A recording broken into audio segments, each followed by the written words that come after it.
Kaugnay ng balitang yan mga idol, nagbahagi naman ng first aid tips ang Department of Health Ilocos Center for Health Development para sa mga posibleng mabiktima ng paputok ngayong holiday season. Kasunod ng pagsalubong sa bagong taon kung kailan mas naglipa na ang gumagamit ng paputok, paalala ng tanggapan ang kaalaman sa pagbibigay ng paunang lunas sa mga aksidente sa paputok. Ayon sa tanggapan, kapag nasugat o nagkapaso dahil sa paputok, mahalagang huwag baliwalain ito kahit maliit lamang. Bilang paunang lunas, hugasan at sabunin ang sugat, takpan ng malinis na bandage at pumunta agad sa health center ang pasyente. Kapag naputukan naman sa mata, padaluyan sa malinis na tubig at huwag kamuti ng apektadong mata. Dalhin agad sa paggamutan ng biktima upang maturukan ng pangkontra sa tetanus kung kinakailangan. Para naman sa mga nakalanghap ng paputok, ilayo mula sa usok ng paputok ang biktima upang makaiwas makalanghap.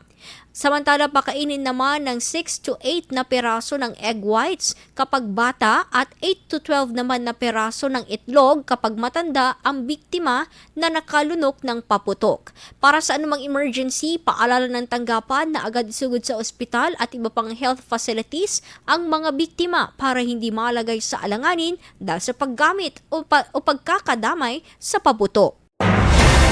IFM News. IFM News. IFM News.